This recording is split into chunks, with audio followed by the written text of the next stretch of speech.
and its role in building or rebuilding Liberia. This is an overview. And with me to discuss this very important topic, I have professional clinicians, social workers, professors, PhD students, all here tonight to discuss this very important topic. So I want to say welcome to all our viewers on Facebook, YouTube, and all on social media. I want to welcome my guest. First on the list is Miss Nee Allison from DC Metro area. Miss Allison, welcome to Focus on Liberia. Thank you, Mr. Jha. Thank you. Also, we have Professor Nancy Reeves from all the way from Toronto, Canada. Professor Reeves, welcome to Focus on Liberia. Thank you. Mr. Steve Boley, who's joining us from Arizona. Steve, welcome to Focus on Liberia. Thank you, Mr. Jha. We have a lecturer at the University of Liberia who has just returned to the US, Pastor Randolph Glee. Mr. Glee, welcome to Focus on Liberia. Thank you, Mr. Jazz. Thank you so much. All right. Last but not the least is my brother. He's on the field right now. Dave, welcome to Focus on Liberia. Dave is joining us from Philadelphia. He's right there at work. Dave? Thank you so much. I'm delighted to be here. Thank you. Thank you. And tonight again is first in the series of our topic on mental health issues in Liberia. And today is the we are discussing an overview, what we call mental/behavioral health and its role in rebuilding Liberia, an overview. So we'll go around the room for you to briefly introduce yourself. People want to know above, among other things, why you are qualified to speak on this very important topic. So I'll start with Mr. Randolph Glee. Please say a little bit about yourself. All right. Thank you so much, Mr. Jha. My name is Randolph Glee, and I'm a current student of Savannah State University. I'm a graduate also from the social work program, and I taught for 2 years at the AME Methodist University and also the University of Liberia in a social work program. And Randolph Glee is the founder of Randolph Glee Foundation. And over the years, while in school, I had the opportunity to work with the Department of Family and Children's Services in Georgia. I work with Internet Shelter, and all my life has just been in social services. And it's a pleasure to talk about my country because after 2 years working with the people and knowing the situation there, it's a pleasure to share with other professional colleagues. Thank you. Thank you so much. We go to Professor Reeves for a brief introduction. Thank you so much, Dennis. I'm happy again to be on your shore. I have said a few times here that I do have my bachelor and master's in social work. I'm presently completing my PhD in social work in Canada. I have taught social work for the last 12 years with in various courses, including mental health courses. I am presently working as a clinician with people from different walks of life, whether family, whether children, whether couples. And I see a lot of mental health issues here in Canada.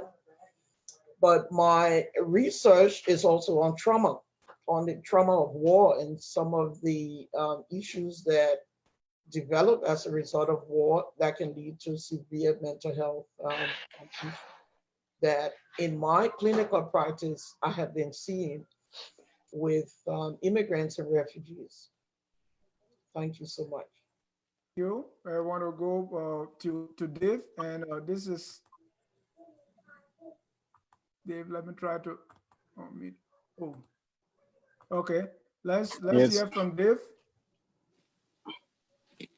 Thank you, Dennis. Hello, everybody. My name is Dave Jha. I'm currently residing in the city of Philadelphia. I've been working in the mental health department or in the mental health service for almost 2 decades now, for close to 20 years. I have my associate bachelor's and master's in psychology. I'm currently a third year student in my PsyD program, that is a Doctor of Psychology. That's what I'm studying at the Holy Family University. And I'm quite passionate about mental health and behavioral health.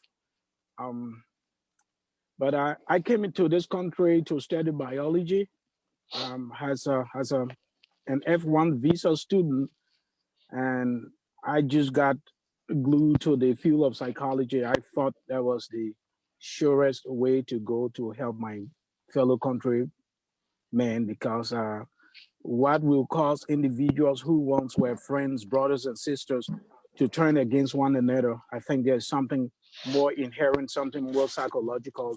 So I decided to switch from studying biology and chemistry into psychology, and that's where I am currently.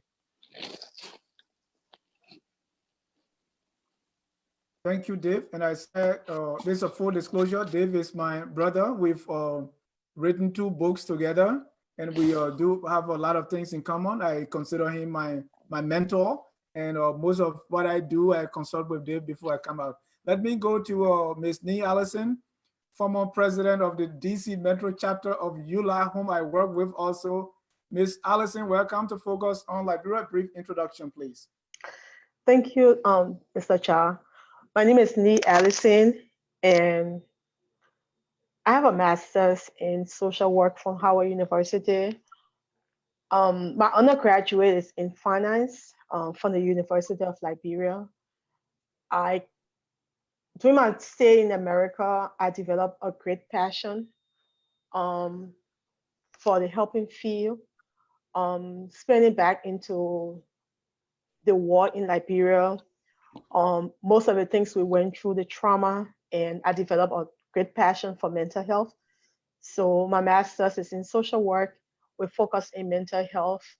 In my career, I worked with individuals from all ages. I started in foster care, where I work with younger children with mental health issues in the foster care system. I've worked with adjudicated kids, and currently I work with adults with severe mental health issue as a case manager. Thank you. Thank you, Ms. Allison. And last but not the least, Steve Bole. Mr. Bole. Thank you, Mr. Ja. Thanks to the rest of the panelists. Thanks to the Liberian people who have tuned in today, those in the diaspora and those back home. And as always, whenever I have the opportunity to speak to the Liberian people, whether it's one person or a group of people, I always like to reaffirm, reassure, commit, confirm that Liberian women are the most beautiful women on earth. And that's a fact that cannot be debated. That being said, my name is Steve Bole. I live in Phoenix, Arizona. I'm a doctoral student of psychology at the Grand Canyon University in Phoenix, Arizona. I have a master's in psychology, professional counseling. I also have an undergrad in Christian studies, and I'm a Liberian, very passionate about what's going on in our country and how to move the country forward, especially addressing some of the psychological, mental health, substance abuse, and addiction issue we see that has become prevalent in our country, and that could be most likely the biggest epidemic we've ever faced as a nation. Thank you so much. Thank you, and we want to say thank you so much for taking time off your busy schedule to be here and discuss this very important issue. So this is going to be day 1 of this series on mental health and that role. So today is an overview, and I want us to make it very participatory. So the first question we're going to discuss here, and I wanted to go around the room, come in anytime you want, is what really is mental health in a broad context, and also in the Liberian context, what is it, and how do we look at it? So that's what we will start with. we look at the social perception, how people look at mental health issues. From the start, let's look at the definition, mental health. And I'll start with Steve. Thank you again, Mr. Ja. And I think that's a brilliant question because we must understand what mental health is in order to be able to attack it or address it. And there's a huge difference between mental health and psychological health as well. Most of the times we mix both of them because they kind of work intertwined to some extent. And most times, in most cases, we see people are having something we call, I believe most of us on here, the panelists can relate, dual diagnosis. In other words, you have mental health issues and you have psychological issues.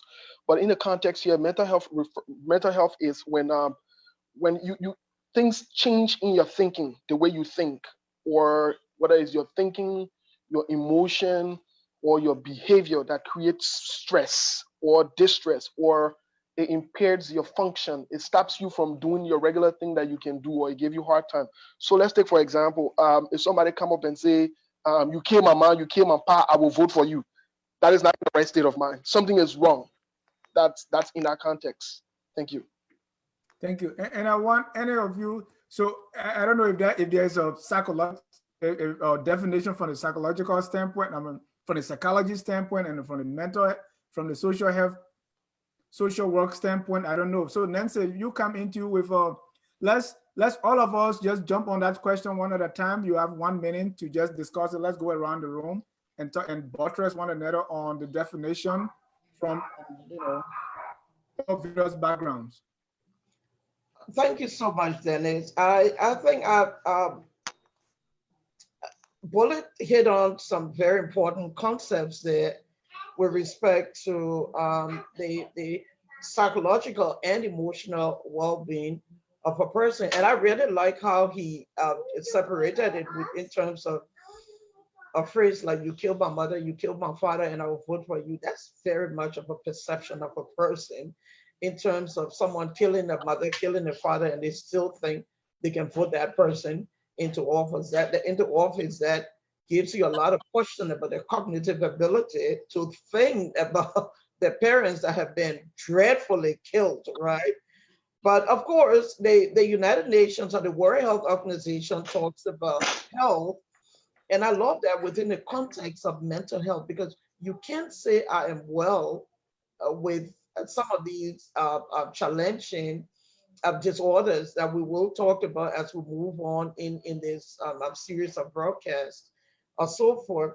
But it looks at the emotional well-being of a person, the person's ability to do that which they normally did or do in life as a result of changes in their life, in their lifestyle, changes in their behavior, changes in their thoughts, changes in their perception, and you name that.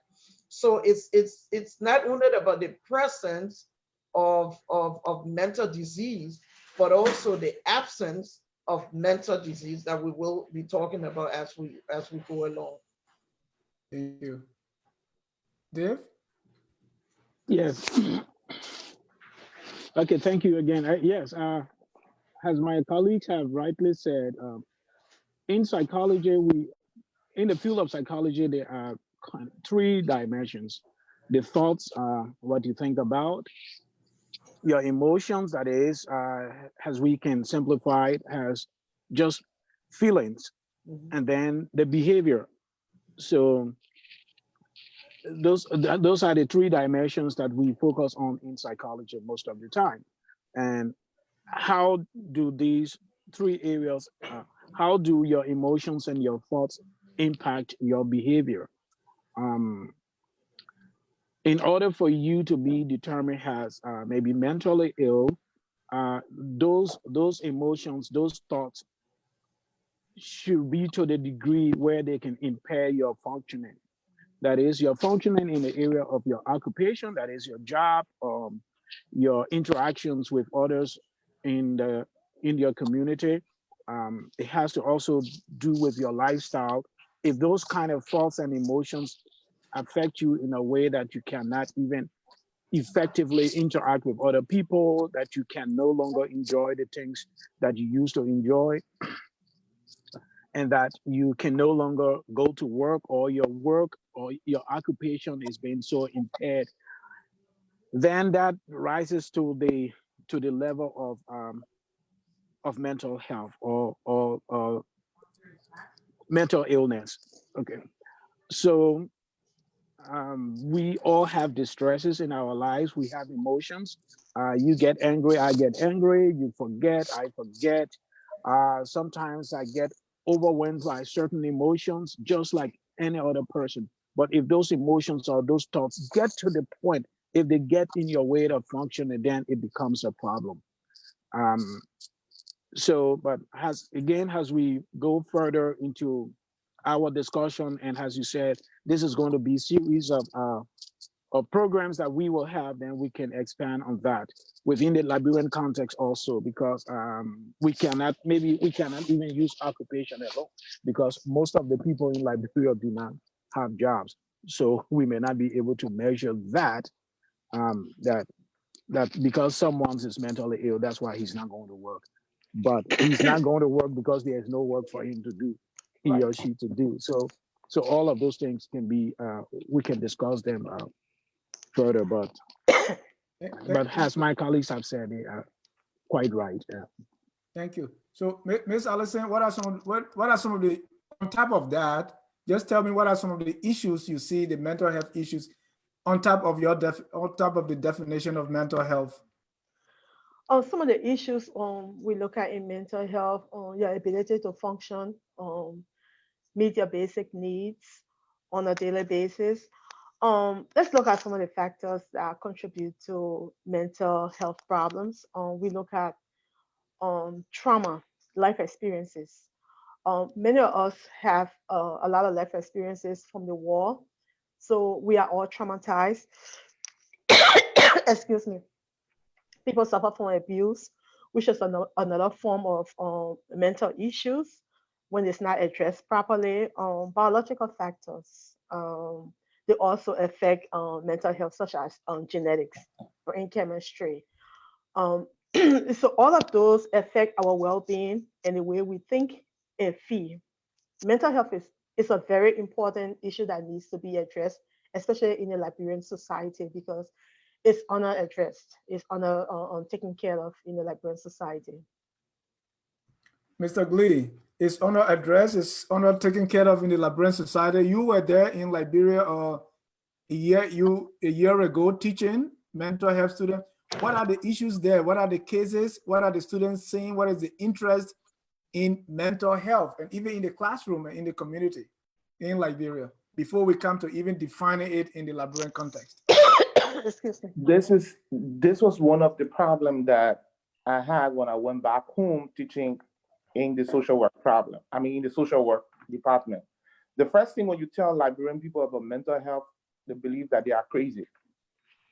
Oh, you got mental health? They say, oh no, I don't, I'm not crazy. So I had to take time to go through what mental health is and how it changes people's behavior. Like Mr. John rightly said, most of the time I always used to split it into three. I said, take for example, you're living in a community, because it is your thought process, your feeling that determines your action. You live in a community and you believe that everyone in the community against you, they don't want to talk to you. Nobody believes in you. In fact, they hate you. So you isolate yourself from them. So what you're doing, you're not speaking to nobody, you're not talking to, it's just your thought process that nobody wants to talk to you, right? Now you start feeling that people are against you. You don't want to talk to people. So it have what? Change your behavior, and you now find yourself in one little corner. And as long you're in the corner, your behavior, your thought process, you're not interacting with people. Talk is a therapy all by itself, talking to people and sharing your feelings. So mental health is a very serious problem in our country. If even you get in the street, everyone just angry. Something that you can just share and talk about. Sometimes I will put the students in the group to work on a project. At the end of the day, they will split apart. And I have to talk to them. I say, if you can even work together as a social work student, how do you help in the community? It all starts from the war. Some of their past, the way they came up, when you're doing like human behavior, you know that our behavior is determined by our environment. That's one of the factors that determine people's behavior. So mental health is a serious, serious problem that is unaddressed in our community. I mean, in Liberia. I can remember when I was back home and I took issue with the government. The guy they refer to as Zokos, those addicts, those guys are on drugs. It was one time I was leaving, going to AME because I used to live there, and there was a lot of police. What they did, they arrested all of the guys and took them to jail. Hmm. So my question to the police director was, how many times have you jailed people for having malaria or having typhoid? He said, but what kind of question you asking me? I said, you know that they are sick, they need treatment. Right. So taking them and carrying them to the prison compound, what are you going to do with them? No counselor there, nobody trained to talk to them, to integrate them, to talk to them, to be able to bring them to the place of understanding, reconnecting them to the state of mind that they have lost connection with. Nobody there. So you just go and put them in jail, and the next day you put them outside. When they come out, the guy said, oh, yesterday I was supposed to smoke. Day before yesterday I was supposed to smoke. So the 3 days I have to what? To combine them in 3. Combine them and get all today. All right, and we'll get more into that as we really tap into your experience on the ground. So let's come to mental health in the Liberian context, not just in Liberia, but also in the Liberian community here in the U.S. Ms. Allison, you've been involved in Liberian community. I know you've been in Liberia, Dave, and all of you. So let's define mental health. How do Liberians look at it right here in our community and also in Liberia? Let me start with Neen this time. Okay. Then mental health is considered a taboo. It's a subject that is stigmatized. In my profession, there's something I try to create a lot of awareness with, like during the time in the Liberian community, you will find out that kids, they have antisocial personality. Mm-hmm. There are things they have done and they get involved in the judicial systems. And I always say, let me stop you right there. Antisocial personality. What does that mean? Antisocial personality. People, I'll give you a typical example. Okay. Growing up, you will see kids like, for example, kick a cat, take the dog hair, put it into a cup and make a fun of it. Those people, those are considered antisocial personality, where people self harm to other things like animals and other stuff. So with this, we don't want to accept. We have not accepted the fact that mental health is real. We feel that it's something that we don't want to discuss, even in America. People are being labeled as crazy. In the Liberian society, it's demonized when you have mental health issue. Instead of addressing it effectively, they want to take you to the church to cast the demons out of you. In some cases, it's considered like depression is considered laziness, where you lack the interest, the will to do things for yourself when you are depressed. So there's a lot of stigmatization around mental illness, which is a taboo, and it's not really discussed as it should be, discussed and being treated accordingly. Okay. People sometimes in Liberia are violated. Like you see somebody in the street and say the person crazy. People try to push them from around them. They react to them differently, prejudice. They avoid people who are mentally challenged because they are labeled as being crazy, or it's a generational curse on them. The parents did something, or the forefathers did something, so that curse is on that person. So it's a lot of stigmatization around the whole mental health in the Liberian context. That's why it's not addressed. Right. And Nancy, Yeah. you Okay. Go ahead, Dave, if you want to come in. Oh no, if you want for Professor Nessa to go ahead.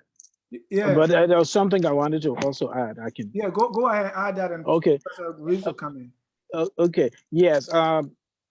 What we also need to understand and realize is that mental health, or what they will call person is crazy or someone Mhm. is insane.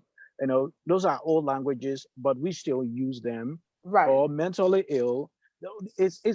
We have to take the culture into consideration. Yeah. Mm-hmm. You have to take the culture into consideration. And this is why Yeah. sometimes it's difficult for our people to accept that that behavior is out of context. It's out of their cultural context. Why? Because within our culture, we believe in voices, that some people are destined to hear voices, and those people can become some of the CEOs of the community. Some people are able to see things that others cannot see. So, in order for us to approach that, we have to acknowledge the cultural aspect of the society. And then, but the interesting thing too, that when we consider is this: there are certain things that our culture accept. There are certain things that our culture truly embrace. So if anybody comes against those kind of cultural norms, or if they are to the extreme, perhaps our people will begin to realize that, oh yeah, yes, we believe that people can hear voices of God or their ancestors talk to them, but there is a limitation to all to that. Um, if the ancestor is talking to you to the point that you can no longer talk to other people, you have neglected, even because our society also, we know that it is a very collective society. Um, so due to whatever you are hearing or you are experiencing, you can no longer participate in our town hall meetings, in our fireside stories, and all of that. That raises a concern. So maybe as we discuss them, how we really can effectively interact with our people so that the issue of mental illness can be embraced, so that there can be an understanding. I think we will discuss all of that as well. And then what we also need to understand is that mental health or mental illness is not just about, as someone said, that it's not just about the lack of illness or there is the presence of illness. Mm-hmm. It's a continuum. Mhm. All of us are on a spectrum.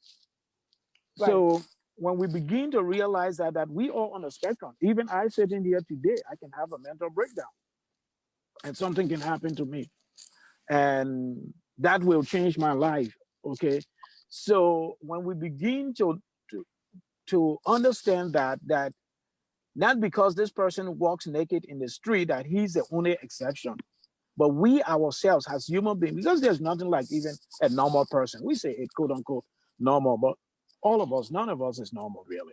Oh my. Okay. But it's just that the degree to which you are normal or abnormal, that's what makes the difference. Hmm. Okay. All right. So when we begin to understand those things, that we are all on the spectrum, and maybe I'm functioning now because my own fear has not overwhelmed me so much, then Mm-hmm. people will begin to come to terms with that you are not destined, you are not doomed. It's not because that somebody cursed you or God has cast you out. That's why. But it's just that your emotions, your thoughts are just out of the mainstream of behaviors. Hmm. And I All agree right. with I, you. I agree with you, Dave. Yeah. Yeah. I just think we're in the infancy stage in our country, and until we are fully capacitated to Yeah. nurture the good mental health programs, we will get there. It calls for a lot of education and a lot of Mhm. awareness. Yeah. And Yeah. my thing here is not just in Liberia. Nancy, give me your experience even right here in America, in North America. Do we, as the developed society we're in, do we really understand mental health? Oh, thank you again, Dennis. Believe you me, um, not too long ago, not even 5 years, when the Canadian government took on addressing mental health issues. And as all of the other panelists have said, especially amongst immigrants. And when I say immigrant, not only Blacks, not only Liberians, immigrants. I mean, other than the original, those who colonized, the indigenous people in Canada, but you're talking about Indians, Africans from all over that have come even as I speak to you, I have youth coming in who were born like second generation Canadians seeking mental health treatment because their parents don't believe it is a disease. They think it's a white man's disease. Mhm. They created something like that. Taking medication, no, they don't want that because they don't believe in it. So it's a real cultural situation that we experiencing, and not only from where we've come, but even we've come to a fertile soil where others we associate with don't believe in mental health issues. And it's a big, big, big struggle. Most of the time, when people come in, they're almost broken down to seek treatment. But notwithstanding, I can tell you other nationals are doing much better than Blacks. Blacks do not complete their treatments. They will come in for, even when the government gave it free, like 20 sections, they will come in for like 10 and you don't see them again. But the Caucasians especially will go through and finish off the treatments. Mm. And other than, the socialization process that we have, where people sit amongst people and say, don't believe this, don't believe that, and they are just trying to give you drugs and make you this way and that way. Medication helps. Mm. Like Mr. Jazz said, there common thing like stress. We on the continuum. Common thing like stress. If you can pay your bills tomorrow and you're going to be put out of your apartment, especially in North America where you're going to beg someone to live in a place as extended families and things, your emotions can take hold of you and you can resort into deeper depression and what's on that. So Mm. it's a big, big, big cultural issues that we just have to address. And as Allison was saying, the education and awareness is very important. But in the context of Liberia, where we had, as I always said to you, Dennis, a civil war that has so much atrocities. You're talking about cannibalism. You're talking about people cutting off people. You're Mm. talking about death and things that people just saw. It's when I listen to Randolph say some of the things that he experienced in Monrovia, it makes me wonder. And at times when I went into Monrovia, I just stood up on Crown Hill and I just observed people's behavior. And I went over to the mental health institution and I heard people crying in there. And I keep asking the question, what is being done? Mm.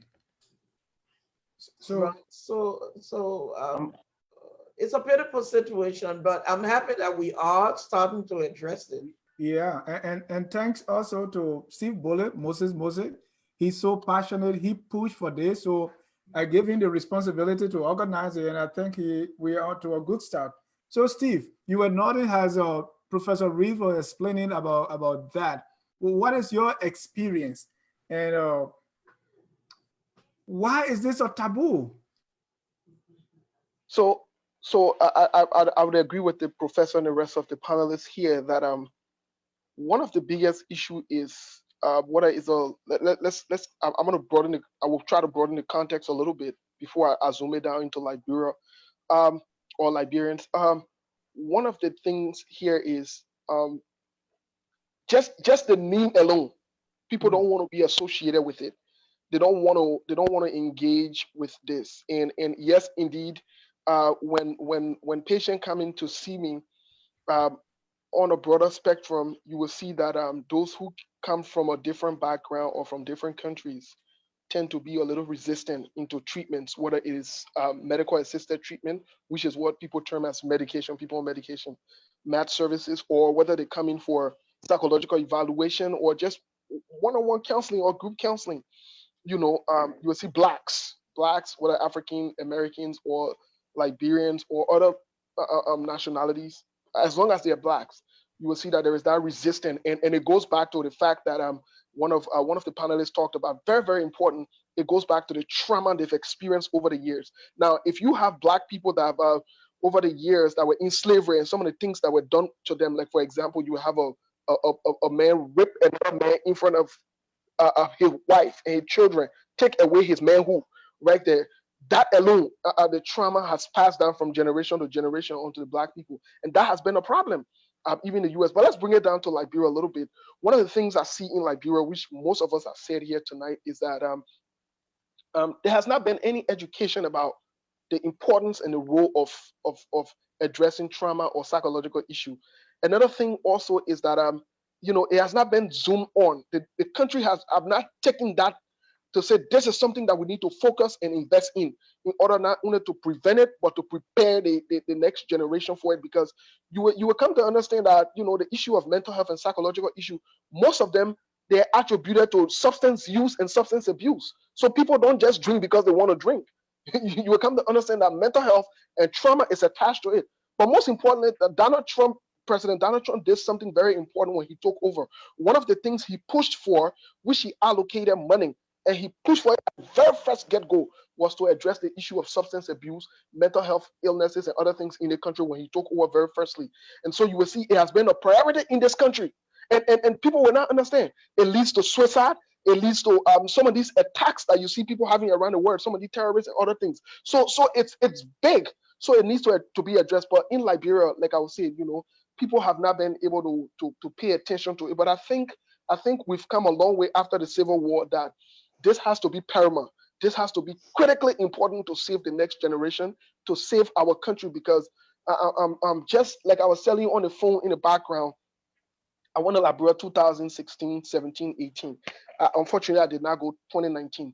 But just from my own observation and my own research conducted, I've come to understand that majority of us, we have not been, things have not been addressed. Imagine people, the UN and other people provided finances, and so people came to help. But you see, the issue of mental health and psychological issue in Liberia has to be addressed from a cultural standpoint, an ethnic standpoint, or religious standpoint, or a traditional standpoint, wherein I can tell somebody who believes in the herbs or traditional treatment that, hey, this thing that you are dealing with needs just for you to talk about it or for you to get some kind of help to be treated medically. Or I can talk to somebody who is not a Christian but a Muslim and say, hey, in as much that you believe in this, or a Christian say, in as much that you believe in God, this is not a religious thing. I don't care how much they pray. This is not a demon thing. This is a mental health thing that needs to be addressed. And you need to talk to other people. Sometimes you need to express it. You need to get the help that you want at this point. And so because these things have not been addressed in that way, Mr. Jai and the rest of the panelists, you will come to understand that we are faced with a huge problem. And so I will have to agree again that we are just in the initial stage. There's a lot of work that has to be done.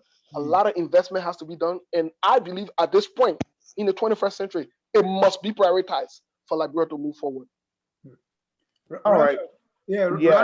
Randolph, you come in here. I want to add, because you're a pastor, and most of these mental health issues have been taken over by pastors rebuking the demons. And then, so tell me your experience as a pastor. How do you balance that? Telling people that there's no speaking in tongues when you come to this one. You have to do X, Y, Z. You need treatment. The first thing all of my classes, water policy, water human behavior, introduction to social work. In the class, I make everybody to understand that, hey, in this class, if you're Muslim, decolonize your mind. If you're Christian, decolonize your mind. Nobody going to fall up here from personality disorder or from PTSD and you start putting anointing oil on them. No. When we in the class, I make them to understand. Because the first thing, I try to talk about most of the taboo. One of the taboo nobody wants to talk about is you are a social worker. Many times I told them, as a social worker, you are like the bad bucket. People are going to tell you all their bad stuff. So sometimes I will tell them, I say, hey, class, what happens if a guy walks to you and tell you, say, a husband just walk away and he wants you to talk to him, he or God, what will you feel? I could see from their face, from the cultural standpoint, they are angry. I say, hey, if that's the kind of feeling you're having for social work, you have to leave. Because people are going to tell you, stop. Let me try to support most of the panelists when it comes to our country, how to deal with mental health. It was challenging for me to teach that because nobody wants to agree. But these are some of the strategies that I put into place, and it worked. There's a class that I created called self-awareness.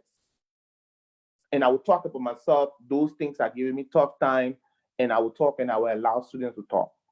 Once one lady, she did something that shocked the whole class.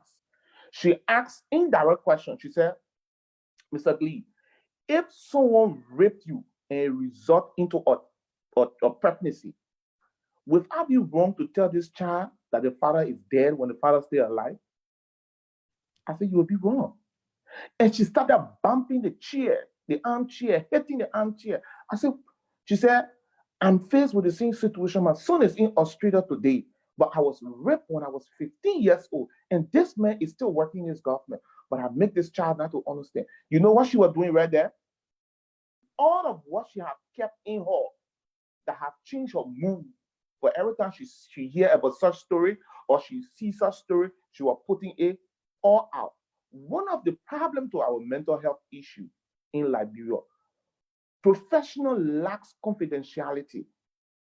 Go to the hospital and you just be diagnosed of maybe HIV. Before you get home, somebody been calling your community. Oh, all that nice dressing you're doing, he got it. Confidentiality. People lack confidentiality in the profession, in the health sector, in every area. When you talk to somebody, because you want to have somebody who's going to keep your secret.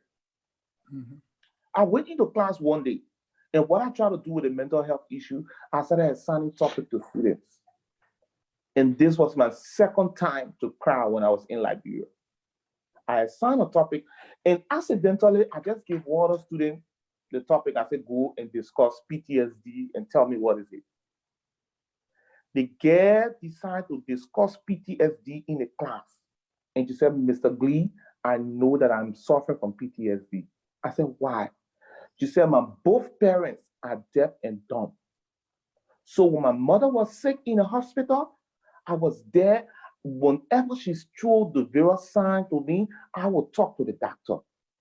I would tell the doctor what is going on. My mother died on my lap. And since that time, I don't like to see hospital. And when I was in school, she always used to come and meet me certain point. So for every time when my mother died, when I reached at that particular point, my behavior changed. So I did not tell her about PTSD. I did not tell her about mental health. But at the end of the day, she read about it and she diagnosed her own case. We started off from there, talking to her, preparing treatment and talking to her. So the issue of mental health in Liberia, we even need some of the pastors to even train them. We need people to train them because everybody, especially for those of us from the Pentecostal church, everything is demon. When you even see in the practical reality that somebody has mental health, because if even myself here, sometimes it's where in the Liberian language you say, oh, the person is sometimes. When the person is stressed up, their behavior change. When there are a lot of issues, like for me, one thing I can do, I can talk to people about it, and sometimes I just go and play music, and it's a therapy. Play music, and I will calm down. But how many persons have such idea? So we have, it's like trainer that we need to do. Go and train people. Those of us that rep into this particular profession, we have to make some time. Yeah. Or we need to come up with some plan. Now that we are connected, how can we do it? How does it fit in our culture? Like, Mr. if you look at the fact, yeah. Before you go ahead, before we even move to any other person, let's look at mental health. Who are all the people involved? Who are some of the clinicians or people involved in this mental health thing in Liberia? They got an office. They got an office with the Ministry of Health, but it's not active. When I say active, the office is there. They got a director there, but the problem is not funded. But do we have psychologists, psychiatrists, clinicians, social workers? No, the very few social workers that I know when it comes to in psychology, I think that the profession we're discussing now is very new and strange in Liberia. All that we're talking about, I can say the name all of the social workers in Liberia. Now, so to deal with this, the first thing we need to first start from the school, because we can't do it. Those of us, we are very few. So if we prepare from the students will go into the community, because all of my classes, what are 5 classes that I have, we will do outreach. At the end of the semester, if you go on my page, you will see what I will to the other orphanage home in the other community. So what I was doing, training them to get into the community. Training them to get into the community. So it's like the profession is not is very new in the country, and the practitioner are few. That's the problem. So if you look at our population, you're looking at a population of 5 million, and you're looking at about maybe 3 or 4 person into psychology, and you have about 6 or 7 person as a social worker, there is no impact. It's going to be very small. So that's the problem. So those of us with the few, we need to make time, whether vacation, sometimes we go back home and do something, or even open a page. That for me, I'm connected to like 3 universities. If you got a page that you're discussing, that you get video, I can link students there because I'm still here connected to them. Yeah. Yes, sir. We have this is completely new in Liberia, as Mr. Glee is saying. So in lieu of these mental health professionals, we have pastors, we have medicine people, Molly man, witch doctor, Budio, filling the void. This is a serious problem. Yeah. Yes, it is. It is a serious problem, and mental health has been around, or mental illness has been around from the beginning of time. Even in biblical days, the guy who was in the forest that they said was cutting himself with stones, and Jesus had to heal him. Okay. So yeah. So even if we can trace that to the days of Adam and Eve, so those things, I think they have happened. Maybe Cain might have gotten. Maybe Cain was a sociopath or a psychopath. We don't know yet, but so the issue of mental illness is as old as humankind itself. But for Liberia, when I was in Liberia, I only heard about sociology. I never really come across the only thing we were talking about when you think that this guy is trying to psychologize me, meaning he's trying to get into your mind. But that was our own understanding of mental health. Yeah. So it's new. Social work is new in Liberia. Case management, all of those things are very new, and it's even new for us. So I think one of the places we can start, as Mr. Glee was even talking about the issue of confidentiality. What we can even do is we first have to come together and organize and establish our own ethics. Okay, we have to establish our own ethics. Mental health, to some extent, how it is even defined is within some Western cultures. Okay, is so the ones that we are practicing, the DSM is strictly is for Americans and Canadians. The ICD, which is the international, okay, which at least is internationalized. But for us Liberians, we have to also put it within our Liberian context. What is mental health? What is mental illness within the Liberian context? Okay, so this is where we have to really brainstorm. We have to come together and see how we can define mental health within our cultural context. And hopefully, even as we define it, I'm sure that it will even reflect what the international people also see as mental health, what even Americans see as mental health. But we have to define that. What does it mean for somebody to get married to someone who is 8 years old? Yes, it might be culturally acceptable, but if we dig deeper, there may be some underlying, pedophilial behaviors, in that context. But we cannot approach it. We have to approach it with care. We have to approach it with caution. So first, organize ourselves, establish our own codes of ethics, how we're going to operate, how we're going to interact. And folks in that field have to really commit to those principles. When you working in that field, you are not just like any other person. You are not like the rest of the people. You're not even like the medical doctors, because in psychology, our ethical code is is very straight, is very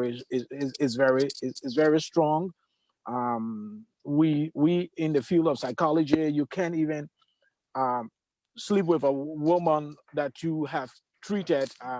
Some say for the rest of your life. Others, they are after 2 years or so.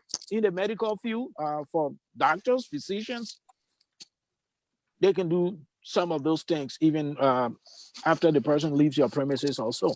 But so those are the things that we need to start with. This is a very good start for us, place for us to begin with, establishing ourselves, establishing some codes of ethics, and then we can also begin with with the definition, with how we're going to how mental health is perceived in our society, and bring other people on board. Our traditional leaders have a role to play. We are not putting them out of work. They can still call their sand, but but it has to be within some context, that it should not prevent people from reaching their optimal functioning in society. So Miss Allison, if group of you social work and psychologists go to Liberia today, what are some of the things you will be doing? Like we have psychologists, we have psychiatry, you have case managers, you have social worker, and we get to Liberia today. What will we be doing? What will we be involved in as those kind of professionals? Some practical things that we will be doing so that people know exactly, how they can be helped. I think first of all, Dennis, we'll start with the awareness. That's the first thing we'll start with, identifying. We'll start with awareness and education. Um, Not stigmatizing people, destigmatizing the illness, and then working with people, giving them the understanding that people do have mental illness, um, and they can be managed through. It depends on the level of mental illness. So it could be through hospitalization, through case management, through medication management, wherever it is. We'll meet the individuals or the clients where they are. But the first thing is to create awareness. Hmm. People need to understand that mental illness is for real. Hmm. It's a real illness, but it should not be stigmatized. People should not be cast out of society because they are mentally ill. They are human beings like every one of us. It's just an imbalance in the brain, or but different factors. It could be genetics, because they have generation with mental illness. So once we create that awareness, identify what the illness is, we can work with them through various means. It could be medication management that will stabilize them. They could look for psychosocial education that we can help to manage the behavior and manage the illness. So there are various factors we'll have to work with in Liberia, but it will be tailored based on the need. Right. And Steve, let me come to you before Professor Reeves is. When we say mental health in Liberia, I want you to paint a picture that how big this issue is. Say, when we say mental health, the first group we think about are those people that live in a graveyard that we call Zogos, and they are drug addicts and the rest of it. You think it stopped that far, or we have mental health in government, mental health in churches, mental health issues everywhere? Paint a picture for me how grave this situation or how easy it is. I want to get a true picture of why you think this thing needs attention in Liberia. Well, I think I think it has become I term it as epidemic. I think it has become in an epidemic stage, or it has turned to be epidemic because um, it's affecting, or it will affect, the future of the nation. And let me say why. Um, the future of every nation, for most part, are the young people, the young generation, the people coming out. And if you have the people coming out, the population of our brothers, our sisters, our mothers, and friends and other people that are termed as Zogo, if you have majority of them to be the young people, that speaks volume. This is very dangerous. But not only that, I will also say here that the government is involved. It's not restricted. This thing has spread across the spectrum, and it has gone nationwide. So let's take, for example, if there are Zogos in Monrovia, you tell me how many Zogos are in the different counties. You tell me how many Zogos are in Pinsville, how many Zogos will be in Douala, how many Zogos will be, across on the other side. You tell me how many Zogos are in town versus those who live, those who are not in the city. You tell me that. So I see it as a serious problem because we as people also, we've not acknowledged it, we've not accepted it, and we've not shown signs of willingness to say this thing needs to be welcomed, and we need to work on it as a nation and seek help for it. Let me give you a typical example. I will not call his name. I spoke to one of the current, I will not call his name here today, but I spoke to one of the current representatives about this issue. And I said to him, I think this is a concern. And I presented him with some facts in Liberia. And he said, yes, that's true. This is a serious concern. But then I said to him, I said, what's your suggestion? What can you do as a lawmaker? How can you use your influence, your connections to have this thing looked at a national level? And this is what this lawmaker told me that made me to understand that we are in a very dangerous spot. He said to me, he said, my man, you won't do the thing here. Let's do the thing in my district, my man. Because if we do the thing in my district, the people there, they will elect me. And and I said we could work on this thing and seek international help, to help our people. And he said to me, he said, my man, when the people get all caught, I will just get your own caught, and we will, we just move on with this thing. You see, as funny as it sound, it is dangerous. And I want to agree with the rest of the panelists who said, you know, uh, even professionals, people who are carrying these messages, who will serve as people that patients will be able to trust, they have to be taught as well. I think there's huge need for the education to be taught, not only that they have to do this, but then I will also say to a question that you asked earlier that I believe this should not only be the burden of the health ministry. Gender ministry should be involved. The Department of Justice should be involved. Mhm. Also, I will also point out that the prison system should be involved. I will also Yes. point out that what other ministry was I thinking about also? You know, Education ministry. education Yes. ministry should be involved. And Mhm. and the last group of people that I think will be very, very important in this role will be youth and sport ministry, because Mhm. it has to be the education has to be sent out across the nation. It has to be a serious priority in order for us to move this forward. So I think we are in a very dangerous and a risky spot. But I also think that if we attack it and we embark on it now and seek help from professional, like one of the panelists said earlier, recommended that, even if some of us will take time, the government say, we'll bring you to Liberia just for you to help educate the university. We can partner with them, we can do something. But they have to want it. The willingness has to be there. They have to create an environment for this thing to happen. I believe in the Liberian people because Liberians, we quick to learn. To be frank with you, we quick to learn and we are adaptable. If this is introduced and if we can do this for the next few years, I believe it will have a tremendous change in our country. And decisions now will be made, even when it comes to the voting level. People will not vote because you gave me one cup of rice today and you promise to give me two more tomorrow. People will vote consciously. They will vote knowing that when they vote someone, for 6 years or for 4 years or for 8 years or 9 years, they will know that that person has to impact their life and the life of their generation or their children.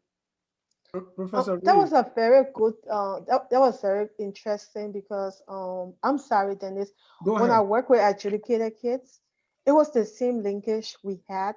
Because at 17, I had to meet with the kids at J and work with them through the process of completing high school. So we had a system linked together. If they were arrested, the judicial system would be involved, the school system would be involved, and everything. So it was all connected. And it was very effective in helping the kids because there were no crack in that system where people will not be aware of it. So it helped a lot of kids get off the life they knew because some kids, the entire generation, they were all involved in the judicial system. But when that program came in place, it was very helpful. Once they get out of jail at 17, 17 and a half, you could link them to all services. If they break curfew, everybody's aware. If they miss school, everybody's aware. So it was a good linkage, Mhm. and it was very effective in promoting the kids to a better life and being more stable. So that's a good thing, and that's something that we can work towards creating in Liberia. If we put our minds to it, we can work it, and it will be very very effective if we start a program something like that where we can help kids and have the linkage with the system that can be more effective. Thank you. Professor Reeves, and I see some comments here, so I want us to backtrack a little bit to discuss what causes mental health and where are some of the areas that we can identify mental health issues in Liberia.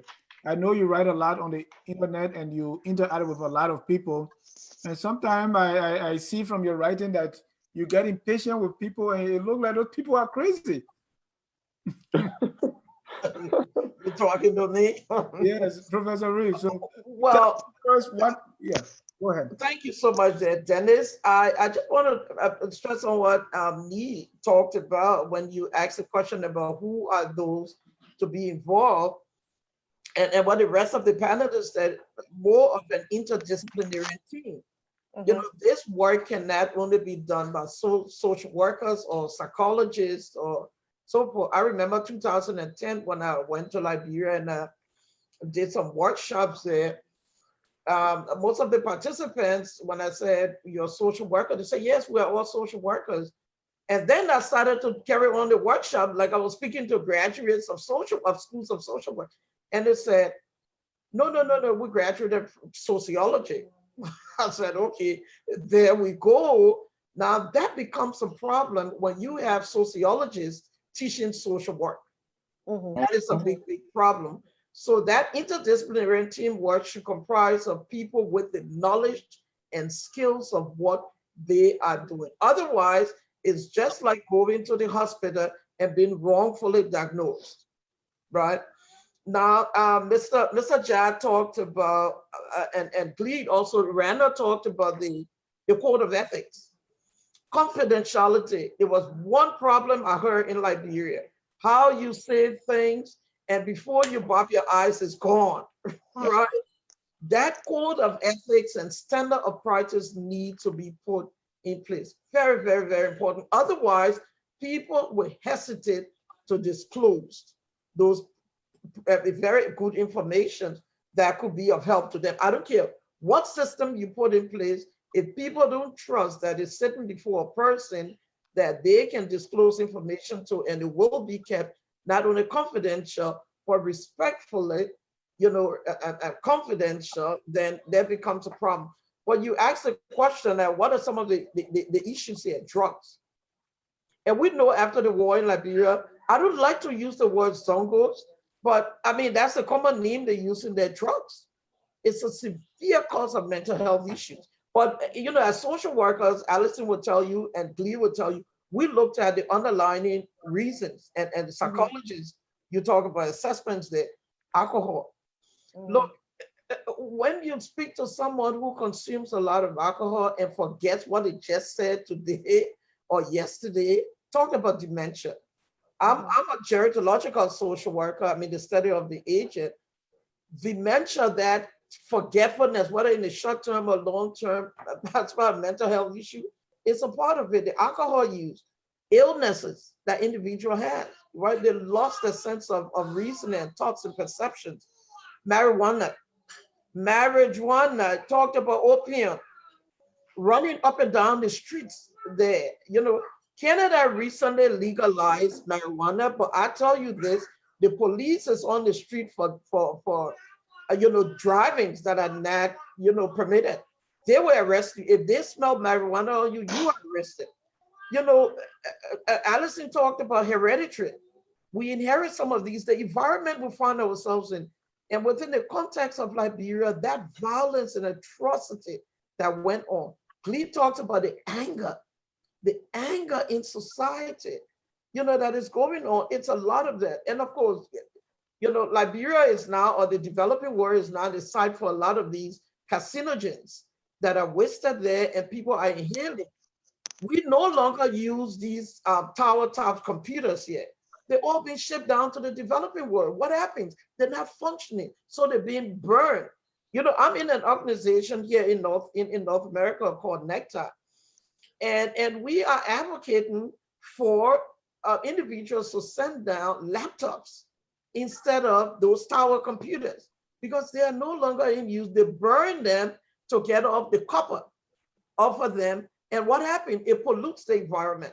So those are things that cause a lot of these problems that Allison talks about education. We first need to educate people about the causes of mental health issues. Then we even start to really get into the assessment and intervention approach terrain. There's a lot of work to be done. But with Liberia's issue is lying right before us. And Randa said it with the firsthand experience of what we're looking at. Let me read some comments from Facebook, and then we will discuss some of the signs and symptoms of mental health and how this whole mental health issue can impact Liberia negatively. Joseph Momba said there is no scientific cause of mental issues. It is all people opinion that one person is mentally ill.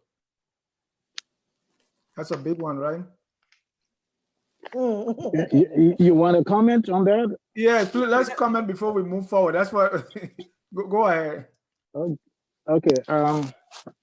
But first, sometimes we are talking about the extreme cases of mental health or mental illness. Those are the extreme cases. Those with drug issues, with depression, with schizophrenia, and all of those things. But when we take it into a broader context, as we talk. Sorry, Dave. Let me read another comment that he wrote to buttress. Okay. He said, these guests need to be serious. We do not have mental health issues. What we have is the breakdown of the country institutionally, the lack of family values, and no father at home. 97% of the so-called Zocos are not mentally challenged. Drug is the worst thing to suggest has a treatment. He covered a lot of ground there, so go ahead. Okay. Yeah, he's making some points. But what I also wanted to do is if we should even extend it to generally we say mental health.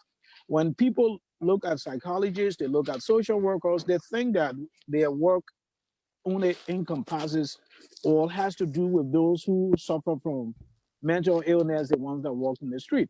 But we have a very broad, diverse role to play.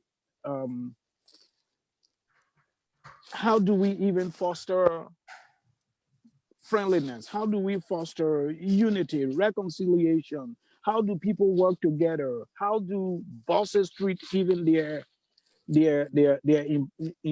employees and all of those things? Mental mental health plays a role in all of those things. So people should not just look at us like, oh, they only deal with people who are on the fringes of society. Marriage counseling is also part of the work that we do. People who disagree, the national reconciliation that we even talk about, those are things that social workers, psychologists, clinicians can really have an impact on. And then to the person's comment, what I would like to say is that, as we said, mental health can be it's culturally constructed. But if your friend is not behaving the way that you expect him to behave, if your brother or sisters that you know suddenly comes up with some other ideas that you are out to kill him or her, or your best friend, your wife is no longer going to work and is not doing the things that they used to enjoy, definitely there's something that is not going right. Okay. So, and has he said that there is nothing like mental health, but social breakdown and challenges of society. Yes, those are stressors. Okay, we have a model like the what is called the diathesis stress model, where we may have some predisposition. Okay, most of us, we don't know our family history. We don't know what our parents, our great grandparents also carried in their genetic makeup. We don't know all of that. I could be carrying some predisposition of depression around. Okay, so that is within me. I may function all throughout my life. I may never develop depression, but then comes our society with poverty. Um, the the war, the stress, abuses, fights, threat of violence, protests, demonstrations, riots, all of those things, they cause stress. Okay, because stress. If you even as a person, you sit somewhere and somebody just suddenly scream, or there is a sound of gun, what happened? Your blood pressure rises. Okay, and then all of us are different. We respond to stresses in diverse ways. Maybe what may be less stressful to you may be very stressful to me. So you as an individual, you as a person predisposed to some of those conditions that you do not even know about, then you come in contact with the stressors of society, violence, hatred, of physical abuse, emotional abuse, someone just call you names, denigrate you, put you down, they isolate you. Who doesn't respond to those kind of things? Mm. All right. Everybody respond to them. As the All right. result, they interfere with your functioning, Yeah, mental Mr. illness, Jazz. you know. Mr. Jazz, So, yeah. I want to respond to the caller. I mean, the person who sent the information. He actually supported us. Mm. If he talks about family not functioning, automatically you know you're going to change the child behavior, right? The child is going to be vulnerable, right? The child is going to be selling in the street or sometimes transporting drugs for people, and sometimes the child will end up taking drugs. And when the child starts to take drugs, what happens to the child? The behavior change.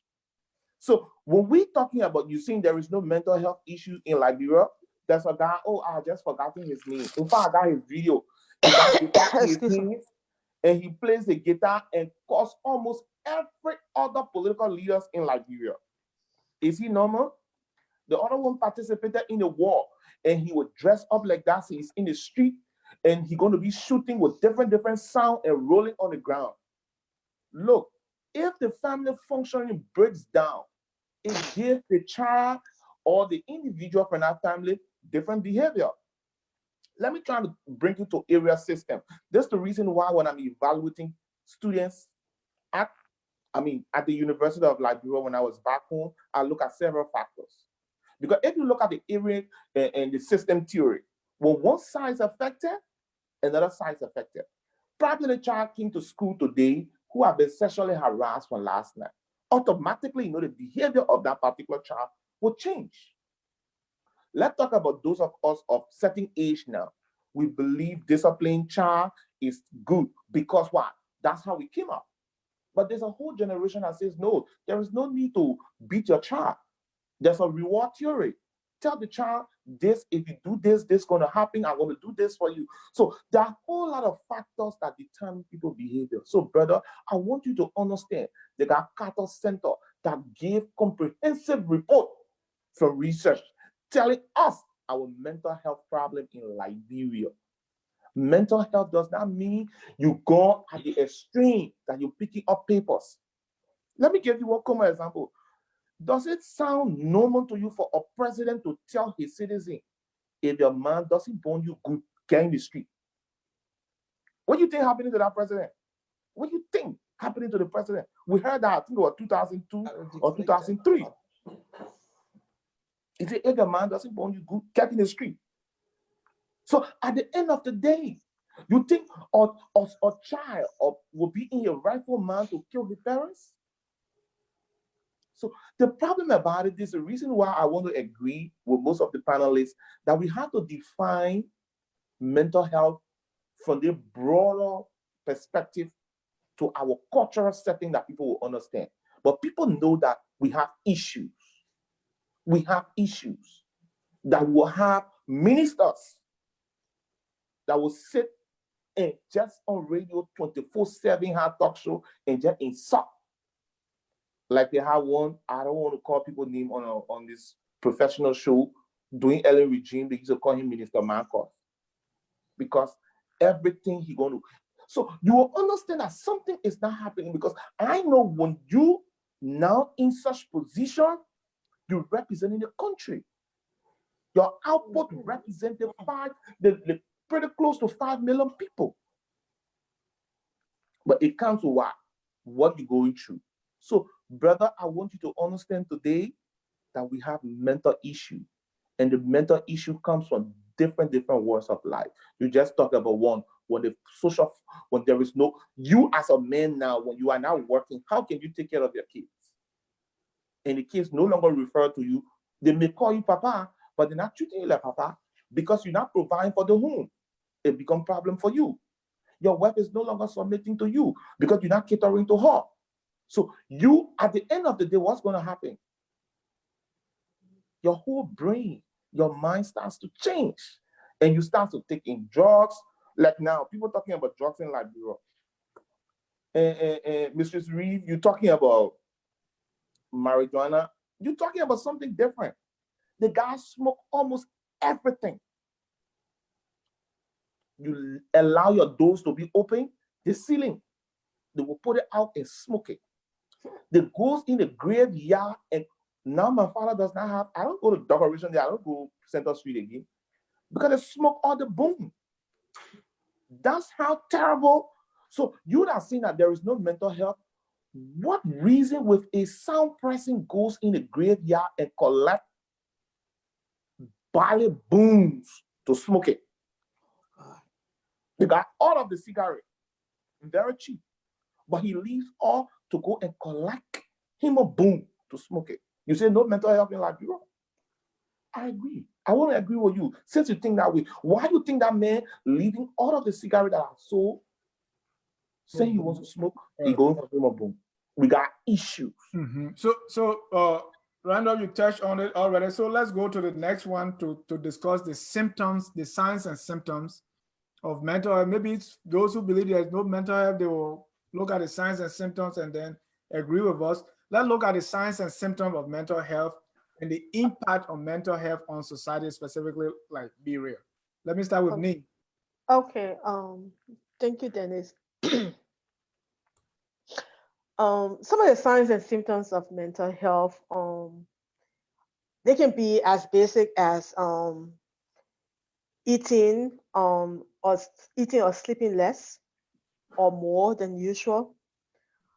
Isolation, which would be the pulling away from others, keeping yourself isolated from people. Um, Very low energy compared to somebody who might get up and do something for themselves, but just staying in bed or staying indoors. Very low energy. A sign of numbness. Nothing matters anymore to me. Life is it's not worth living. Other signs would be unexplained body pains and aches. Get up feeling a little different. I don't feel well, but can I explain what is going on with you?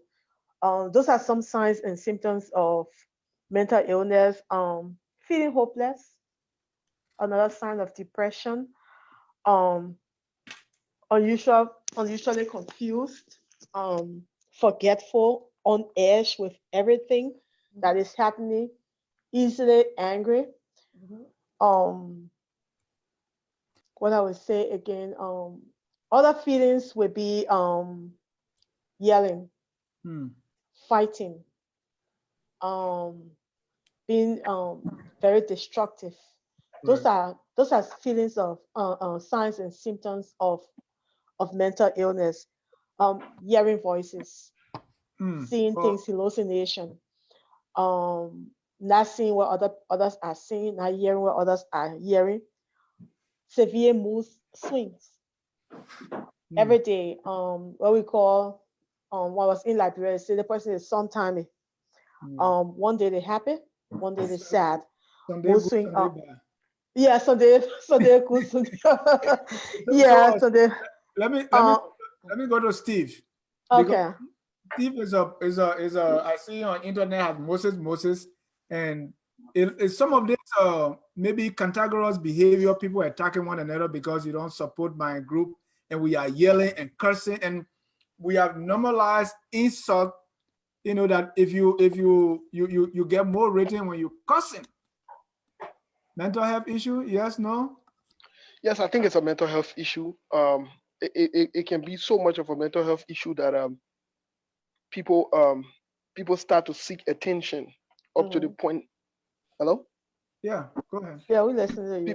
People start to seek attention up to the point wherein they will do anything they can to get Hmm. attention. So let's take for example, someone decides to walk in the street naked at their age.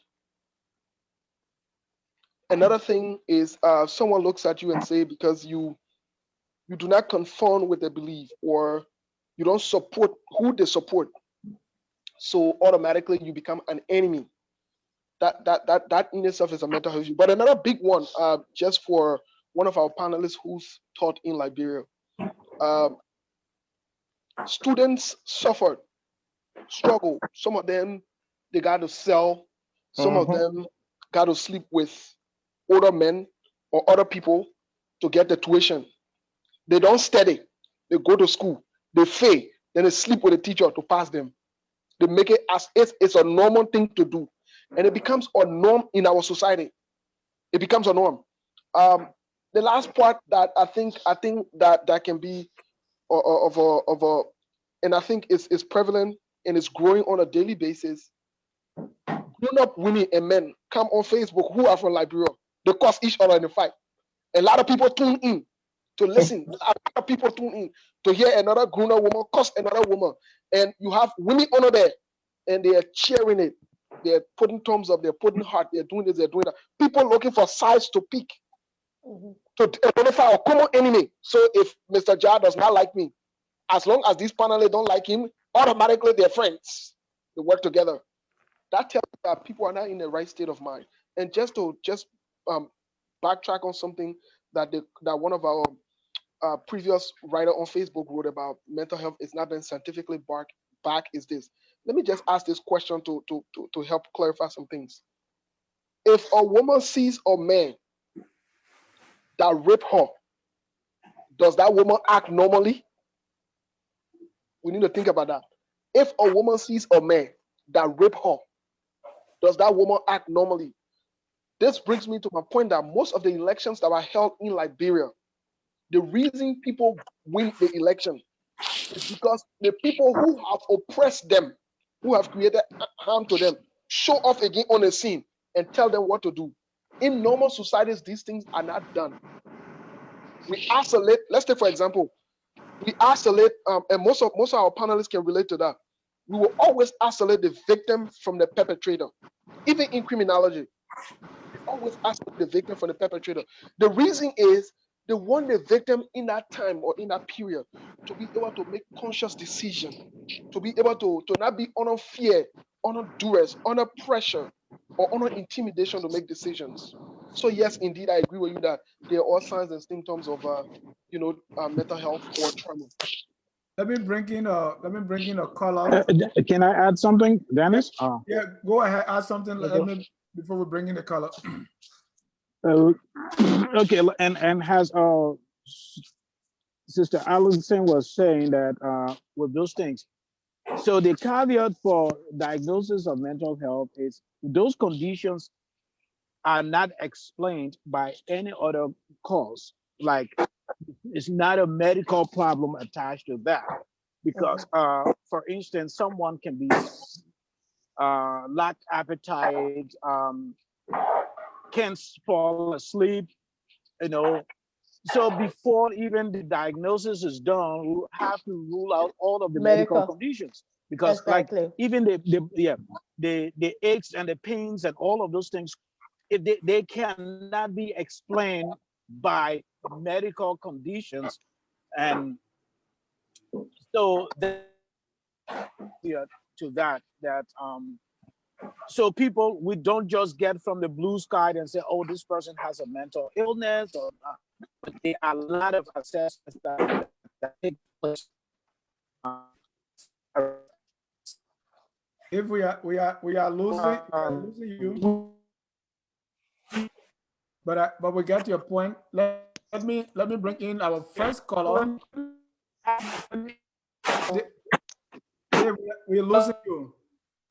So let me fix your connection. Let me bring in our first caller. Caller, your name and where you calling from. My name is Kef Hassan. I'm calling from Maryland. Hassan, welcome to Focus on Liberia. Your question or comment? Yeah. My question and comments. We look at behavior and in the state of mental health, and we look at some behavior of some of our and lawmaker as a particular.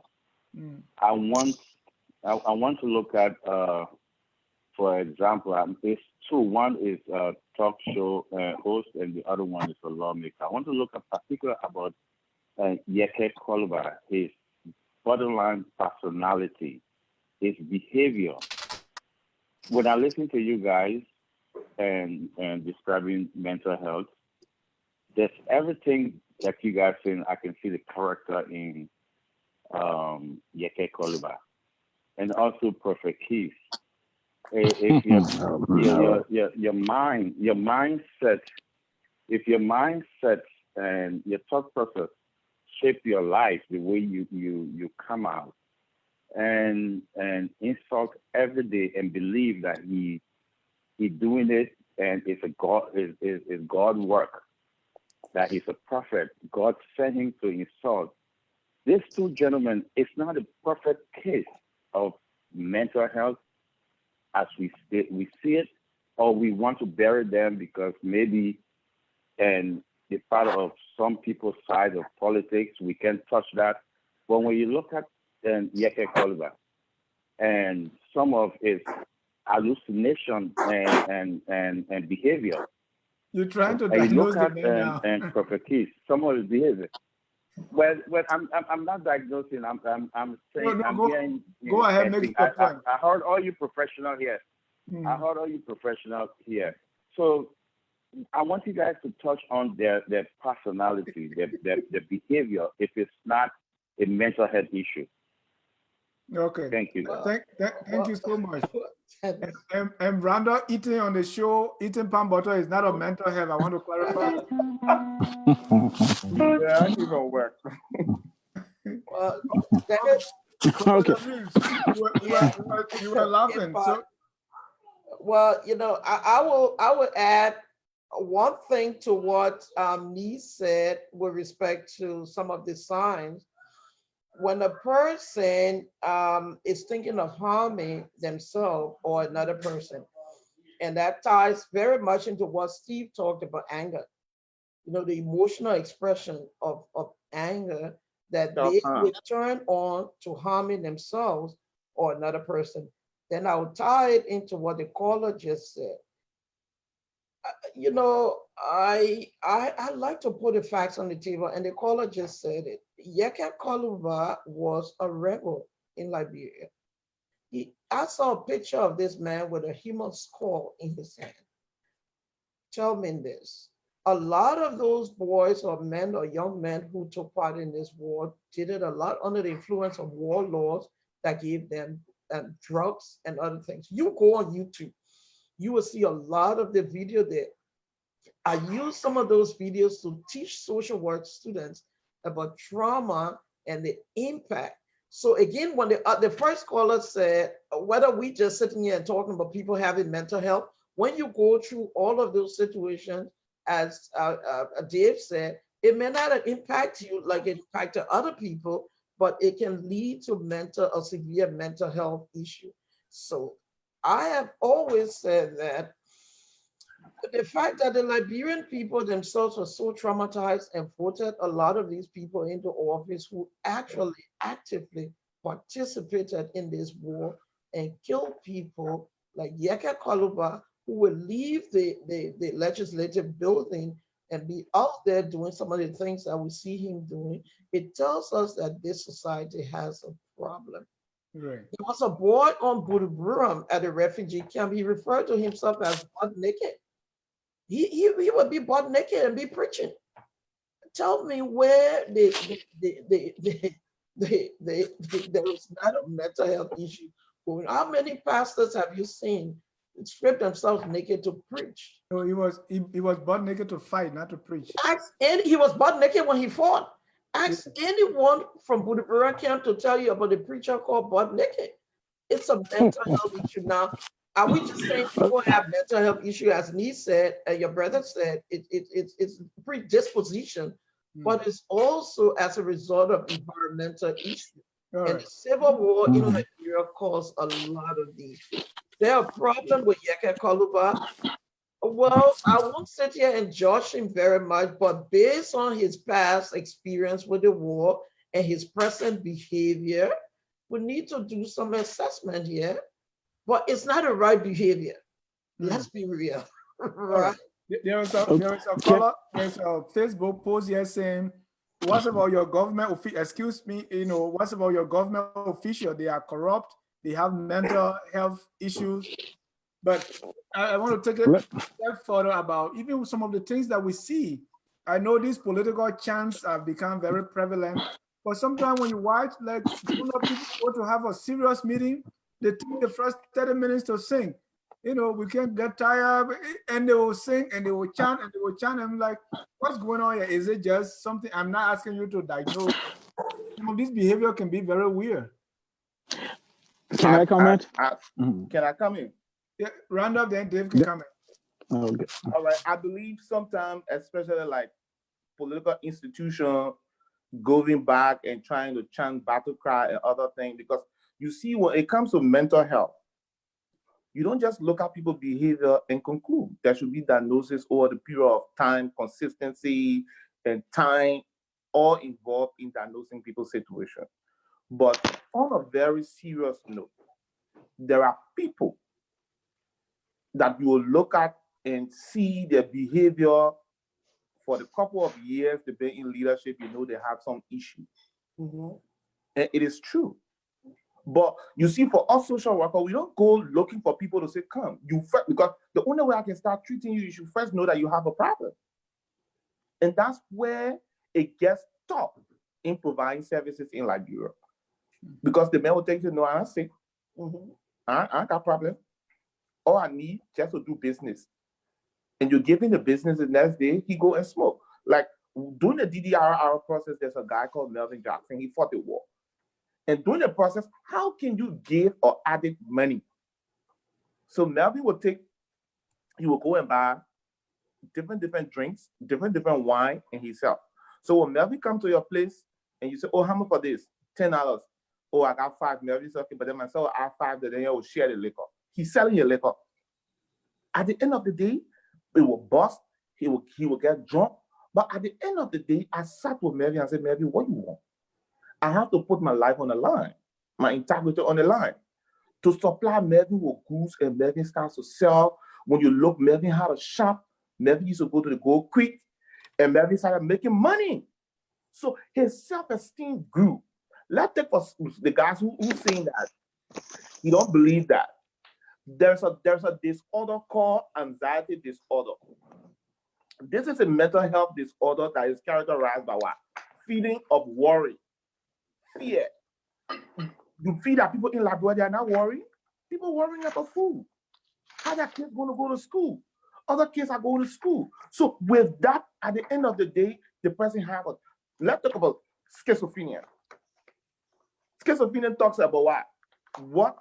It affects the person's ability to think or feel and behave. At the end of the day, people who suffer from that, they don't care whether they change clothes or what they do or what they wear in the street. You're not seeing people like that in Monrovia, they are dead. But because our society is still closed, their minds are not open and people not reading, not doing research. We can't just open all of this to them. It has to start from university. It has to start from the community. It has to start from workshop. Even the government official themselves need to get involved, not as facilitator because they are not clinician. They themselves to go through training where you sit and talk to them. Thank you, Mr. Glee. Before Dave come in, let me read a few comments. Sede Toba White said, this man is completely right. Eugenio said, most people are in denial. And then K Stages Fan said, this discussion is giving me life. Susan Lamadine said, thank God for this program. It's very helpful. Thanks so much. Francis J. Hina Sr. said, those are the only leaders they know because we who are considered to educate have failed the people, talking about the leaders that continue to mislead them. Oh, again, more and more comments coming, agitation. So Francis Hina again said, there is a serious mental problem in Liberia. I challenge us in the diaspora to organize ourselves and our resources to help save our country human resource capacity. Dave, let me put in and then I can break in one more column before we conclude. Dave, you are mute, please. Yes, I am. Okay, I think Mr. Glee has also alluded to that point that I was trying to make. Part of what we are doing right now is brainstorming and trying to provide some information regarding mental health. We cannot make any diagnosis of anybody who we have not assessed and examined for a period of time. So the issue of people cursing on talk show radio, maybe it could be due to some underlying mental health problems, but we are not in a position to do that diagnosis. Or maybe these are people, this is what brings them their audience, and then they make money out of that. That can be another reason why they do that. In people's presentations, in their dispositions, you can see some underlying features of mental illness, but that's still, there's not enough information for us to make a diagnosis concerning even Mr. Representative Yeke. Sometimes I watch some of his videos and I wish I could have some discussion with him as to, what he's experiencing apart from the political, structure. But we also have to take into consideration the society in which these things are happening. The context in which they are happening. Our society is fraught with all those things. People who go about cursing, having no regards for other people, even those, if you see all around us, those who went about, slaughter people, kill people, burn buildings, they are the outstanding, they are the people, are the characters in our society today. Some of them are our lawmakers, some of them are the privileged ones in our society. They have the resources, they have money as the result of, of the loots, of the destruction that they have brought upon other people. So our society, as someone has said, is in serious trouble. It's in serious trouble. Our young people, what else can they emulate? Is the bad practices, the corrupt people. Those are the ones that are making ends meet in that country. So we are in a very, very serious, and we have a serious challenge that we all have to work together and see how we help the nation. Else, our rights in Liberia, what is right will be what other people see as evil. But so we have a challenge, and we need to buckle our belts and and see what can be done. Thank you, Dave. Let me bring in our last caller, and then you can come in and say, call your name and where you calling from. My name is Amos George, calling from Atlanta, Georgia. Amos, welcome to Focus on Liberia. Your question or comment? Okay, thank you for the program and your partners. I heard this saying in Liberia: "You kill my man, you kill my pa, I will vote for you." Then the lawmakers, someone mentioned Yeke Koba, but I have seen couples of lawmakers, and I think the other one is from West Point, I think Salma George. This guy was in the House of Representatives floor abusing another lawmaker murder on the floor of the House of Representatives. Now, my question to you, to the panels, these kind of attitude being exhibited by people in government and people in the Liberian community, society, how can you describe this kind of attitude? Thank you. Because someone is saying, is that normal for a normal person to say, you came my man, you came my power, vote for you? And is that normal for a certain lawmaker to look in the face of another man and say, your man, I mean, where is that going to cost? Don't go there. Is that normal? No, I can't say, you know that. I can't say that. That was the that don't cost. So just to tell someone in the face. Thank you. Is that normal? Because when we're growing like that, we know what kind of thing. So I want to ask you, is that a normal thing? Yeah. Thank you. Nancy, go ahead. Well, that is not, that is an abnormal behavior, because the House of Representatives was not created for people to insult people's parents in there. But at the same time, if I just respond to Mr. Jam, there are some behavior that are severely questionable. And I know we as social workers, we do an assessment, we don't even diagnose, and he will tell you, it's not our responsibility to diagnose, we do more of an assessment and an intervention. But when a person who declares himself as a preacher take off his clothes and pisses around butt naked, preaching the word of God, something is not right. Now, I can say it's anxiety, I can say it's depression, I can say it's schizophrenic, I can say, but again, schizophrenic behavior is hereditary. Research have shown that that it is hereditary. But the issue of anger, as Steve said, we can't erase it from Liberia, taking into consideration what went on the 14 years of the war. People are angry. And when people get up in the morning, they have no work to do to sustain their families or themselves, they will be angry. So there's a lot of anger going on in our country. And I can tell you, I should be in Liberia between May to August of this year. And Steve, whosoever you know, I can provide as many anger management training as I can under 2 organizations. NECTA, the Nuclear Town Association in the Americas, and FLAG, which I am the president of. I'll be willing to provide anger management training, which I am doing in Canada, to as many offices as I can, as long as I'm not tired. There is a lot of anger going on. And we can see it even in people in high places. That is not surprising. Thank you. It doesn't mean it's mental health, but it's a lot of the inability to express the emotions in the most appropriate way. That's how we term it. Miss Allison, as we draw down, we talk about the signs and the symptom. Let's talk about the impact, not to make people scared that something the whole country is about to break down, but what are some of the impact that we will see eventually if nothing is done? Are you speaking to me? To Miss Allison? Okay.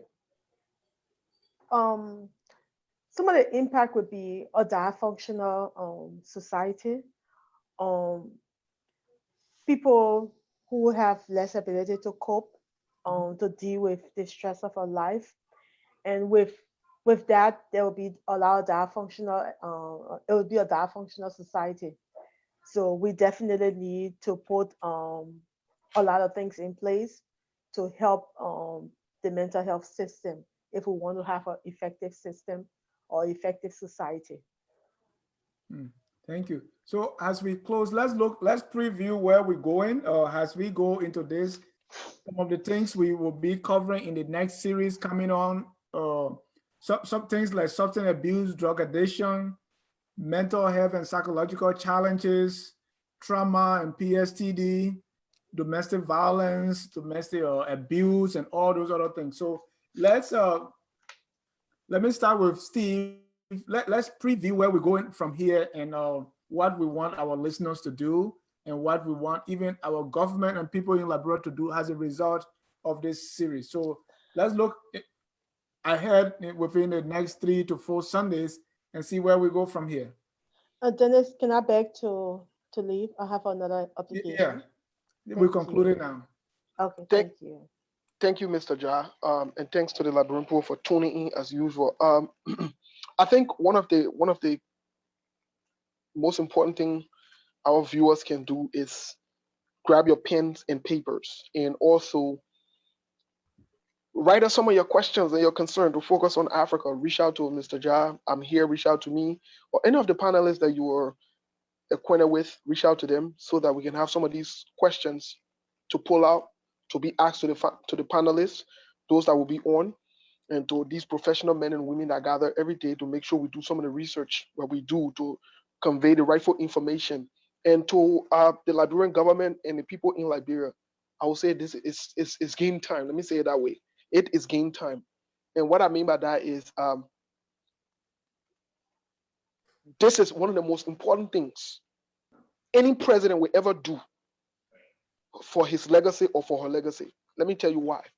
When Mara Bio took over Sierra Leone, he focused on hemocapacity building. When Nana Afo took over in Ghana, he took over and he ensured there was hemocapacity building. However, there can be no hemocapacity building when people are not in the right state of mind. So if we are to move forward as a nation, this is something that must be done.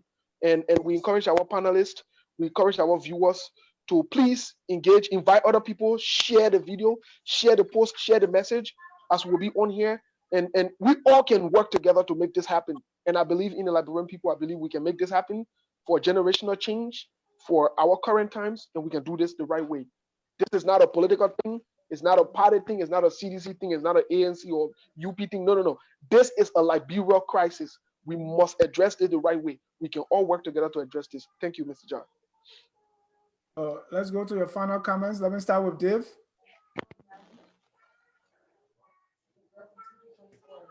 Dave, your final word before you take leave of us. Dave on the farm. Yeah, Dave on the farm. So let me go to Professor Reeve, your final comments as we launch next week. Dennis, thank you so very much for such a discussion. And I know it reminds me of being in Liberia and talking about female genital mutilation. My mother said to me, who experienced it, that be careful with what you're going to say there, because it's not something that people just talk of, but it doesn't mean that it doesn't have an impact on individuals. We know the health implication of female genital mutilation when women who experience that go to deliver. So mental health, it's not only a Liberian issue of issue where there's a lot of stigmatization, even in Africa, but even Liberia for this reason, but even in North America, where people are breaking the barriers. And Liberians we can't run away from the fact that it is not existing. Even with us in this part of the world, as I'm telling you, I'm sitting here, I don't like to hear the sound of gun, because I've seen what guns, have done during the war in Liberia. I don't like to listen to the sound of gun. When I first came to Canada, I was in a place in Winnipeg, Manitoba. When I heard the sound of gun, I moved from that place. They weren't after me, but just hearing it brought back the whole fear of what happened during the war. And I have been able to go through to the extent to where I am. Others have not been able. Either they don't have the resources by being in Liberia, or the stigma surrounding it, or whatsoever. But if Liberians and we can open our minds to accepting what fellow Liberians are thinking about doing, I think we should be open to it. And as I said, there are two important organizations that I am a part of: the Newtown Association in the Americas, and FLAG, the Federation of Canadian Liberian Associations in Canada. will be down in Monrovia between May to August and running workshops on mental health. Thank you very much, Randa. In 2010, I was in Liberia and I went down to President Emmett and some other deans, and I said, you can't have a University of Liberia without a faculty of social work. There was none there, and today we have it there. We can do a lot. So for you there at the University of Liberia, you got a whole team of professionals here that you can get in there to get things done. This is about teamwork. The problem we have in Africa is we do not share. I don't know what the fear is. If we term it as another mental health issue or phobia, but we do not share, and we need to be open up because when Randa is gone, who else is there to help? But if other people can get in and help, that's how we build a society. Thank you so much, Mr. John. Thank you. Dave, your final comment. And there's a post here from Liz Momba Jala. Say this lady is not providing factual information. I don't know if it's you, Nancy, but I'm asking her to give examples so that we can discuss these things because we want to make sure that our viewers, our audience, they get factual information. Dave, your final comments. So I would like to thank you, the folks of Focus on Liberia, for providing me this opportunity to share my thoughts and ideas. And also like to thank my fellow panelists. I think now we are establishing a community that we can work together, brainstorm, and see what contribution we can make in the area of mental health, mental illness, and your services, our services are needed by everybody. Mental illness is real. We've seen it. We've experienced it in some forms. If you are a human being and you have emotions, you have thoughts, and you can behave in a certain way, you are prone to some degree of mental health. So we should not discount that. And we can all pool our resources and our knowledge together to see what we can do in our community. We are the ones that can reconcile that country. We are the ones that can build the young people, help them make the right decisions and make the right choices for our country. And even we can inspire and influence the leadership of our nation so that they can take the well-being of the people seriously. Because if you don't have a mentally functioning society, you have total chaos and total breakdown. So we have a lot of work to do, and we will like to call on everybody to get involved into this process. Thank you so much, and I wish you all enjoy the rest of your night. Thank you, Dave. Mr. Glee. All right. Let me first of all say thanks to you, Dennis, for the time that you could allow us to discuss this. But I would like to speak to some of the questions who just ran up. Someone was asking for the symptom of mental health. You got long-lasting sadness, quick to get angry. Some days you're happy, low, they call it low mood and high mood, excessive fear, anxiety, social withdrawal. You don't want to be around people. How do you call it? Dramatic change in eating. Some days you don't want to eat. You got bad sleeping habits. You're just all by yourself. These are the symptoms. And what's the impact? Two things I want to talk, I will just conclude on. It increased stress and cognitive impairment. When you can't think, it dropped the workforce. You will not have people to go to work. You will not have people doing what they're supposed to do as nation builder. So at the end of the day, if the government refuses to address this issue, I can tell you, 10 years down the road, you will go Ghana for what? Workers. And at the end of the day, those who come from Ghana, Nigeria, and other places to come and work in your country, they take the resources to their country because the guys are not prepared. Their minds can't take in anything because of mental health. So I believe this is a very good forum, that it will not just be one of those forums that we've been hearing about, but at the end of the day, we all will try to come up with information to start drafting something that we can hold on to, because all we're going to drop here is just a drop. We have to get on ground. Those that will be on ground, like Marie is saying, she's going to be there from May. I'm hoping to be there by August. I mean, how to call it, July, maybe 2 weeks in July before I can come out, so that we can all be together, do some assessment together, so that we'll come up with document that will represent the population there. So at the end of the day, we will address this issue because it's very serious. Because if you can address it, these are the people you'll be electing to offices tomorrow. And at the end of the day, let's not talk about one representative. He said he will look at another official. He said, I will put you here and I will tolerate on you. You know, in his normal mind, he won't say that. But if you can address it, the Nigerians got a parable. What you can see will see you and destroy you. So since we are noticing it and we are saying it, we also want to encourage the government to start allocating funds for this, so that you will start investing into schools and allow people to take this. It's a pleasure to be on this program, and I will always be willing to participate and discuss, even though mental health is part of social work. But today we're mainly dealing with what? Mental health. Maybe probably the next time we'll start dealing with other components of social work, school social work, medical social work, military social work, because we have our students on internship there. Thanks to Mistress Bisaji, who is the internship director there, who putting our students out there to the police station, to the hospital, schools. We are so much happy, and we just want to applaud her publicly on this show for all of our professional in Liberia University on this program. Thank you and have a wonderful time. Thank you. And Professor Reeves, the issue Liz Mobile race, you talk about female who are exposed to female mutilation having problem during childbirth. That's a whole new topic, but that's why she said you were not giving factual information.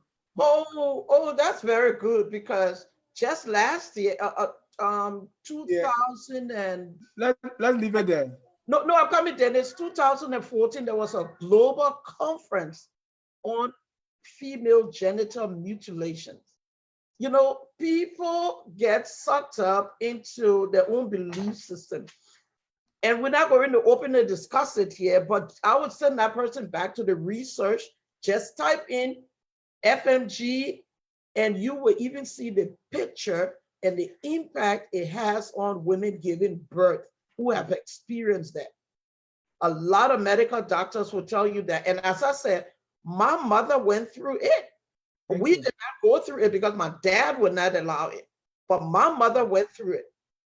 And it is not a very safe practice. Talked about the transmission of HIV/AIDS and other blood diseases. We can keep it for another. There's a lot to talk about that. If that's the only factual information, it is right. Let Steve have the last word. And Steve, people want to know what we're going to discuss next. If you don't talk about it, just give up a gist. Thank you, Mr. John. Thanks to panelists, those who have left, and I want to say thanks to our mother here, the professor who has stayed on. I want to say thanks for your experience, your knowledge, and everything you bring to the table. I want to say thanks to the Liberian people. Like I've always said, they're the most important people, and they will continue to be the most important people as long as we exist. I think our setup for next week, by the grace of God, is we are going to dive a little more into this. We're going to talk a little bit about why I heard Yeket name mentioned today. I heard Prophet Keith's name mentioned. We're going to talk to you about some of the reasons people act the way they act. We're going to talk about trauma, things like trauma, because that's a prevalent issue in our society. We're going to talk about it. Why women act the way they act, even some of them today. Why some of our Liberian women, even in the United States, act the way they act, and what is the fear and how women have been trampled on, you know, all these things, abuse and other things. We're going to talk about it because abuse can be in different shapes and forms. So please look out for the notice coming up, and let's work together. Invite other people. Knowledge is power. Knowledge exposes us to power. So let's come and learn. Let's encourage other people to come, and like most of the panelists that will coordinate. We're not just going to do the talking on this. We ensure that we can do the reaching out and get the necessary people that needs to be involved, because again, this is a Liberia problem and it has to be addressed by Liberians. And then we can once our partners see that we are doing something, we are taking some initiative, I believe they will get involved with us. Mr. Ja, I want to say thank you. Thanks to the family of Focus on Liberia. As always, I will make ourselves available to do what is right for the Liberian people. Again, this is not a political thing. This is a Liberian thing. So let's focus on it. It is important. It is for our children. It is for our nation. Thank you so much, and thanks for all you do, Mr. Ja. Thanks to everybody else. Thank you, thank you. We are encouraging all of you out there, professionals. Please reach out to me or you reach out to Steve. We want to grow this, and eventually we can have it as an ongoing series to talk about these mental health, psychological issues. It's very, very important. I want to say thank you also to our viewers. Thanks to the panelists, of course. We'll be back here next week, Sunday at 6 o'clock, same time, same place. Keep your dial set on Focus on Liberia. Don't forget to subscribe to our YouTube channel. Follow us. This video is going to be on YouTube. Share with other people and let them know that right here on Focus on Liberia, we educate, we elevate, and promote all things Liberia. Until next time, my name is Dennis Ja, wishing you good night.